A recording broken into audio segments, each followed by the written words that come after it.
is in our Executive MBA class of 2022. First of all, I think y'all know who she is. I'm a US citizen and I know who Tessa Virtue is. But let me give you a little bit about her background. She's an inductee into the Canada's Walk of Fame in the sports and athletic category. She's been recognized as a top 25 Woman of Influence recipient and received and was named one of the most famous female athletes in the world by ESPN. Absolutely, I can attest to that, 100%. She has broken records as the youngest ice dancer champions with her partner, Scott Moir, at the 2010 Vancouver Olympics, to winning 2 gold medals 8 years later in Pyeongchang. Phenomenal. I'm obsessed with the Olympics. I watched it all. However, she's been great, and we're really excited to hear about her journey in our Executive MBA program here at Smith and our exclusive partnership with the game plan and the Canadian Olympic Committee that allows her to channel her entrepreneurial spirit into her next role, which of course we know is going to be CEO. She's now retired from ice dance, but she continues to be a strong advocate for female empowerment and works closely with Fit Spirit, an organization whose mission is to raise public awareness around the problem of declining participation in sport among preteen and teenage girls. I have to tell you a little side note. When we were in the green room, she and I connected because I couldn't control myself. And we were just talking about the importance of athletics and sport for women. So I can't wait to get some of her thoughts and to have her share that with you. But first, let's open with a nice video. That Tessa Virtue and Scott Moir will be the final skaters to take a bow at center ice today. Represent Canada. Tessa Virtue and Scott Moir.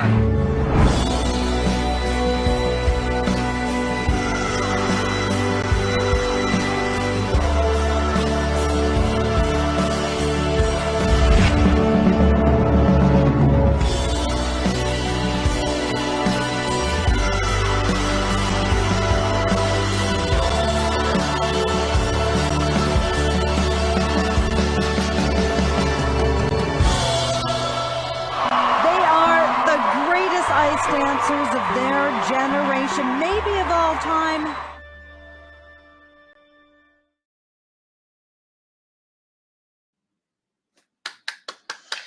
Welcome, Tessa. So nice to have you.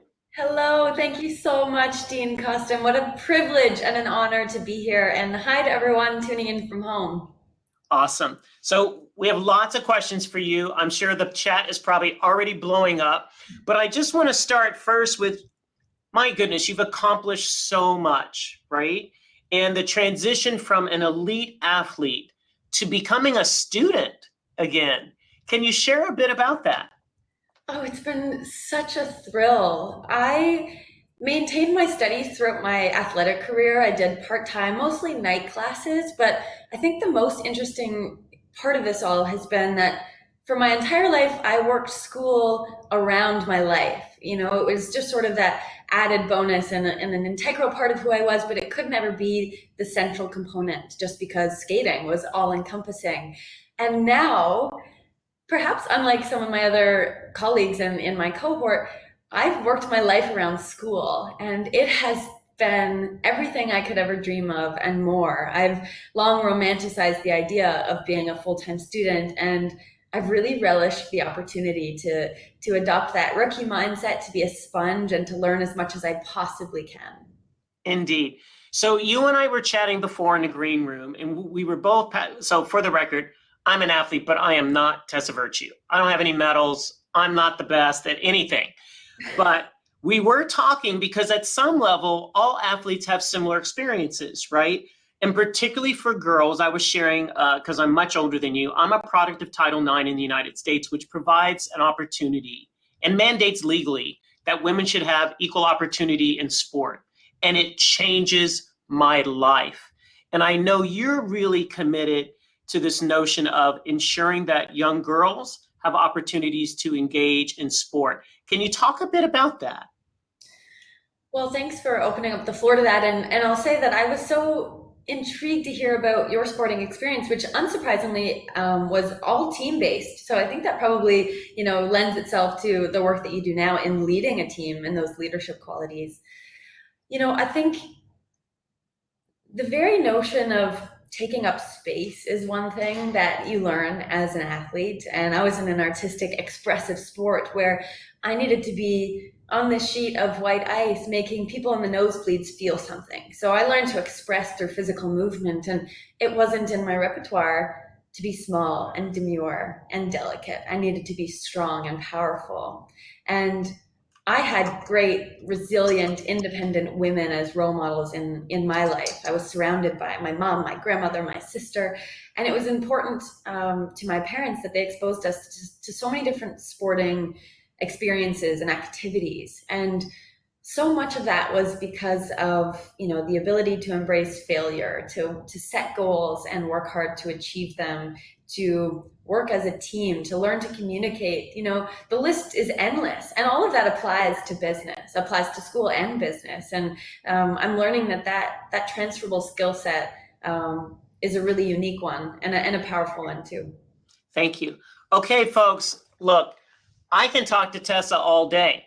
Let's hear, I'm your conduit, okay? So put your questions in the chat so that she can ask them. You could just get this. You could say she answered your question. So I'm just gonna put that out there for you to do that.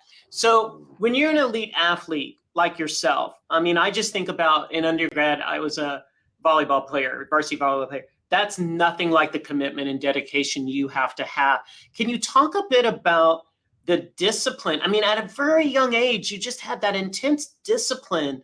What keeps you going? And perhaps even, what was it that spurred you on to attain such excellence? Well, I have this deep desire to improve always. I want to be the best I can possibly be, no matter what I'm taking on. And I think that, my competitive spirit came out from an early age, but I was surrounded by people who really lifted me up and allowed me to take ownership of my skating career, even from a young age. I would go home and my family wouldn't ask me about skating unless I brought it up. There was this unwritten rule that we sort of adopted where it was my world, my thing, this thing that I was responsible for. And I moved away from home when I was just 13. And I think part of that driving force of wanting to show up and work hard was being accountable to a partner. I started skating with my skating partner, Scott, when I was 7. I met him when I was 6, and we had a 22-year partnership. And above all things, we prioritized that. Our rapport together, this foundation of support. We cultivated this code of respect, and it was everything. And I think that is probably what we had over our competitors, was just, really that belief in one another and that accountability to show up. I love it. Accountability is critical in everything. So we're getting some questions now from fellow alums. Sam says, how has your experience as a professional athlete translated into how you approach your academic career, and what interpersonal skills do you draw on? Great question. Thanks so much.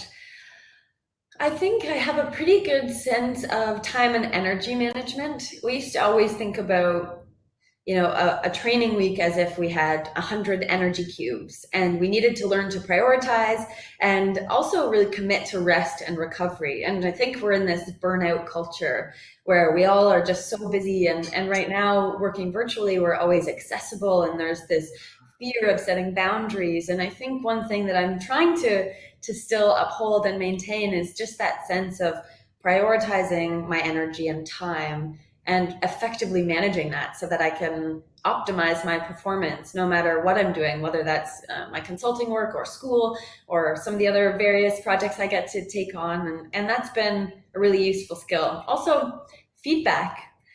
I saw one of the questions is what was the biggest surprise about transitioning away from skating?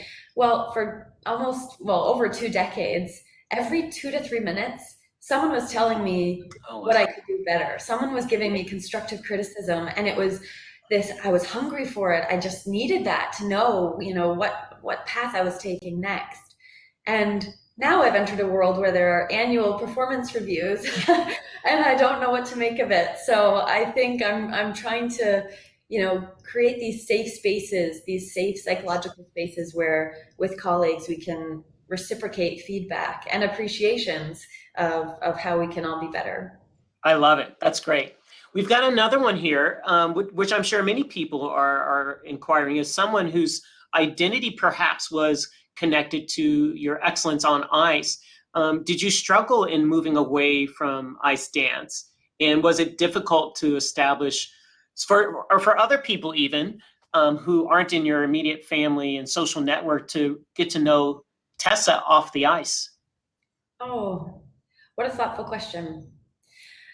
I always tried my best to not define myself as a skater. I really tried to have an identity outside of the confines of the arena boards.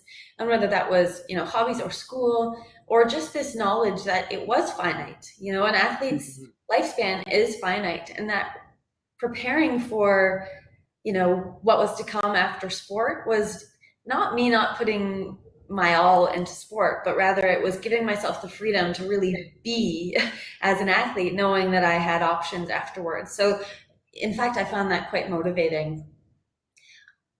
We're so lucky. I mean, we lived this fairy tale in Pyeongchang, and we got to leave the sport completely on our own terms, having had success and done things in our own way. But we needed to know that when we took a little break from competition and came back to compete for the last Olympics, and there was a lot of dialogue about, once these 2 years of intense preparation are under our belts and we take the plane to Pyeongchang, we head to Korea, what if we fail? Mm. Is that okay? And what if we fall? And what if we disappoint Canada? Can we reconcile that? And can we really come to grips with that experience? And we worked so hard to make that answer yes, that it was okay, that our preparation was the joy and the process was really the most fulfilling part. Wow. I have to tell you, just hearing you say that, what if we let down Canada? That's a whole country. I don't want to scare you, but I was in the US and I'd have been that way too. And I wasn't Canadian. So you all were just such a joy to watch. Like the whole world was actually cheering for you, especially in the last Olympics, right? We really were. Yeah. So another question. This is a fun one. So how'd you decide on the music for your routines? Ooh, that was always a collaborative process. And in 22 years of skating together, Scott never once brought a musical suggestion until it was Moulin Rouge for our final skate at the Olympics. So as soon as he mentioned that, I was obsessed with the idea and I loved it. But of course, everyone has an opinion. And that's, another thing about I was going to say skating, but really the world. Everyone has an opinion on what you're doing, how you're doing it, what you're going to wear. So there was a lot of noise. We needed to learn whose opinion to trust and how to tune out the noise. And Moulin Rouge eventually just became that vehicle for us, where we could show passion and drama and love and romance and triumph and make people feel things. So I think we were probably most drawn to pieces of music that connected somewhere deep in our core. It helped us express the characters.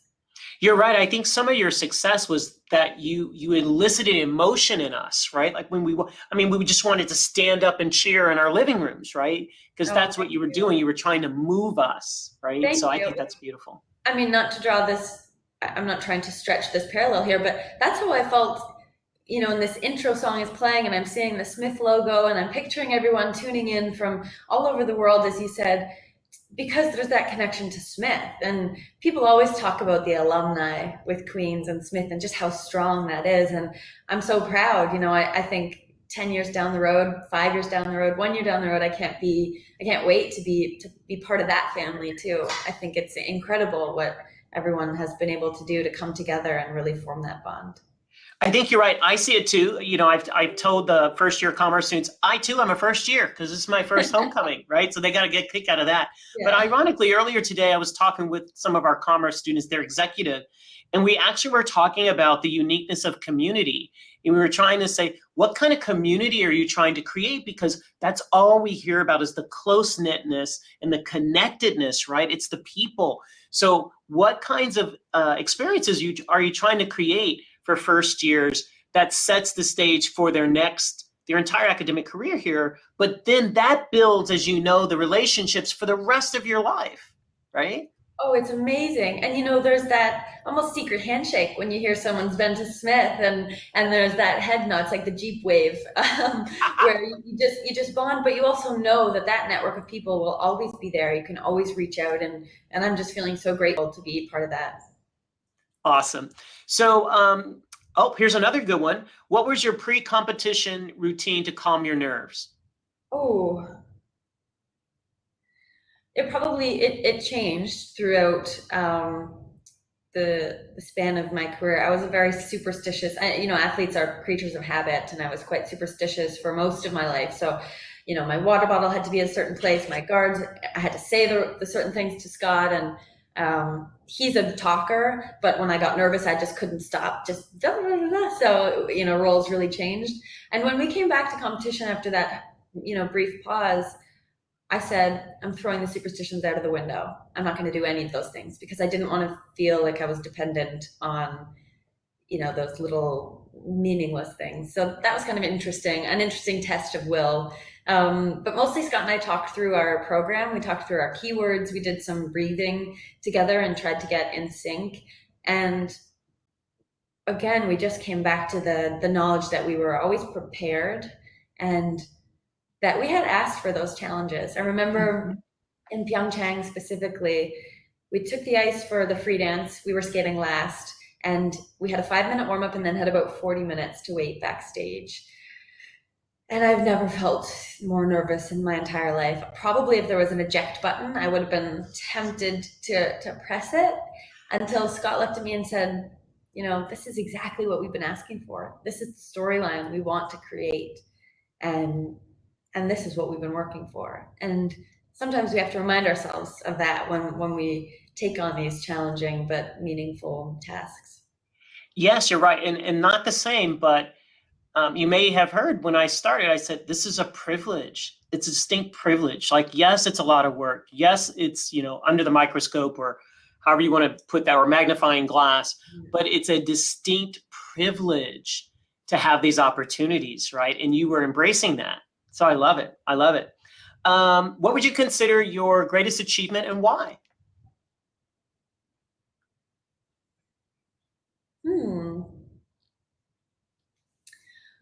My mom would have said for a long time that it was graduating high school with my graduating class. She was very proud of that. You gotta love moms. Yes, yeah. My greatest achievement. I don't know, maybe it's yet to come. Maybe it will be I graduating. like that answer. Absolutely, it's yet to come. Absolutely. I love it. I love it. We've got another one. After Smith, what are your future goals? Well, I have a new idea every week that I'm just so keen to run with because I'm used to having that singular goal and purpose, and I want to nail that down so I can form an action plan. But I'm challenging myself to step back and be open to opportunities. But I will say, having done the program, and I can't speak as if I've already completed, I still have a few more months, but having done the EMBA, I do feel equipped with the right skills and tools and strategies and network to take on whatever's next, whether that's an entrepreneurial endeavor, whether that's more consulting, or whether I completely pivot and try something out of my comfort zone, as Jose talked about. I'm not sure, but I'm excited and I'm ready. Yes, the world is your oyster. It's all ahead of you. Someone else asked, will you and Scott ever skate again together, even just for fun? Yes, we did recently. He started a skating school. He's a coach now, and he's training several teams in London. And I stopped by one day to help the teams and to check in, and we did a few stroking patterns together, which was fun. Awesome.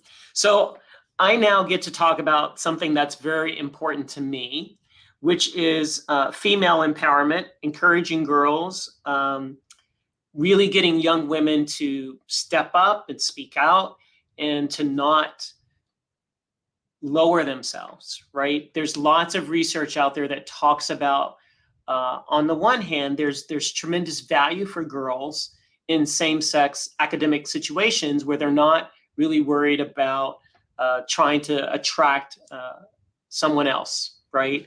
Or appearing too smart, for example, right? So can you share a bit about what kind of advice would you, I'm sure there are many of our alums who have children, some of which will be girls, on what kind of advice would you give us parents and or directly to these young girls? Clearly you're engaging with them. What kind of things are you talking to them about? I think first and foremost, it's important for them to have a space where they feel comfortable to share their feelings and open up to someone who is not judging, a place where they feel they can be completely themselves. And part of that is embracing individuality, this whatever makes someone unique.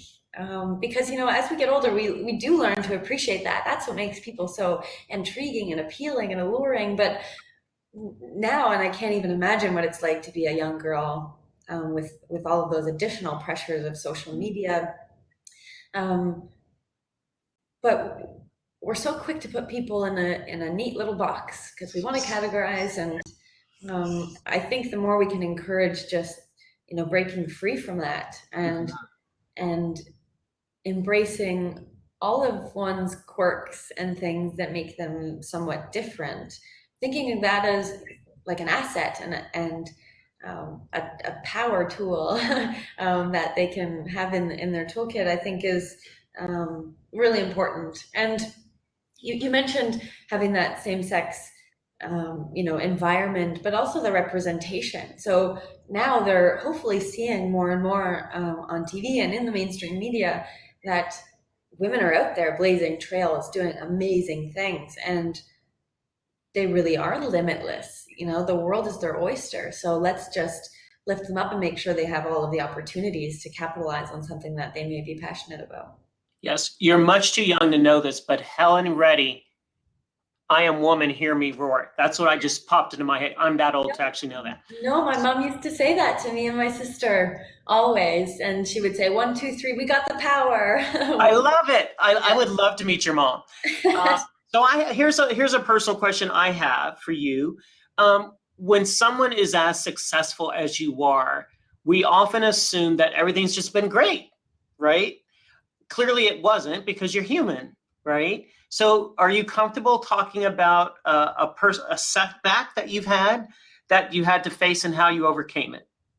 Of course. I mean, it's so true. We compare our behind the scenes with everyone else's highlight reel, right? I love that visual. And yes, there were, I think, so many more failures and fumbles than there were successes or medals. And particularly in ice dance, what you see is the sparkle, the glamour, the podiums, the smile. But underneath it all is just this mountain of hard work and sacrifice and, adversity. I think the thing that comes to mind immediately, I had 2 surgeries on my shins and calves for this overuse injury that was actually a result of overtraining. So we were starting to have some success. We felt the pressure of a home Olympic Games coming, and we were at the rink 15 hours a day pretty consistently and feeling really good about that because we thought that meant we were working harder.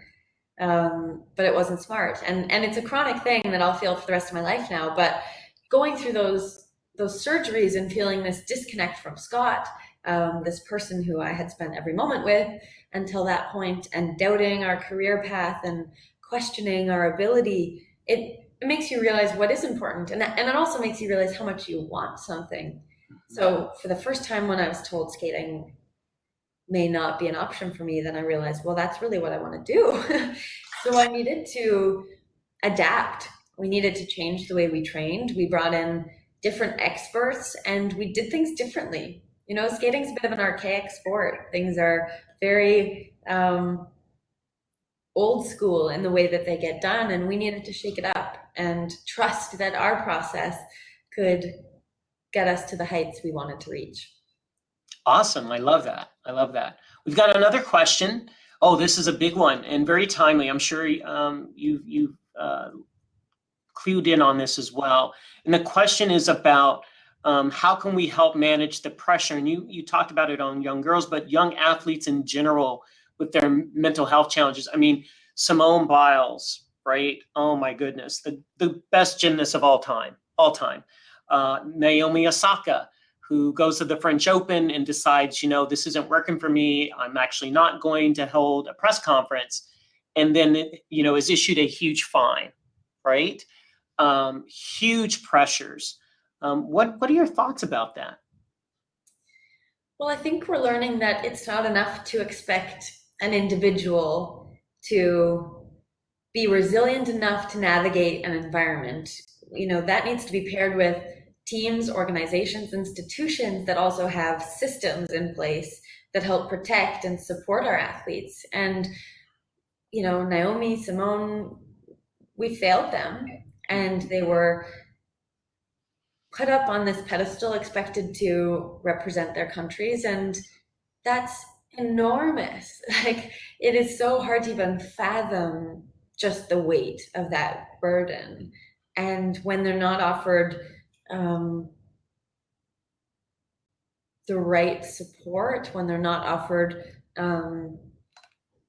the chance to really speak their mind and speak the truth and stand up for themselves and prioritize mental health, you know, it was really interesting to see the response to those athletes, and it sparked this entire movement of people owning up to the importance of mental health and being more vulnerable with their struggles. And it's something that, you know, we just need to keep pushing that envelope and ensure that we do protect our athletes.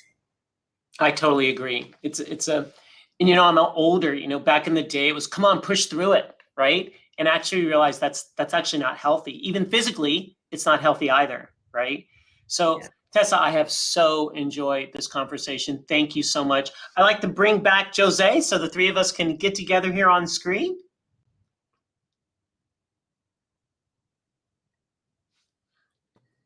Awesome. So I cannot tell you how special this has been for me to just spend time with two amazing people that are part of our great Smith community. Unfortunately, though, yes, we're representing. We're going to get some more gear for you, Tessa, not to worry. But I just want to say thank you for tuning in. Thank you for coming this evening. I really look forward to welcome you to campus next year. Please know there's still a ton of programming out there. Please feel free to look up and check the link and see what's going on.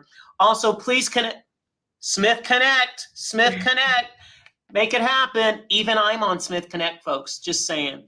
Again, thank you both. I really appreciate it. I also appreciate our ASL interpreters and all the people behind the scenes who made this happen. I truly hope you've enjoyed it. Thanks so much. Go Gales!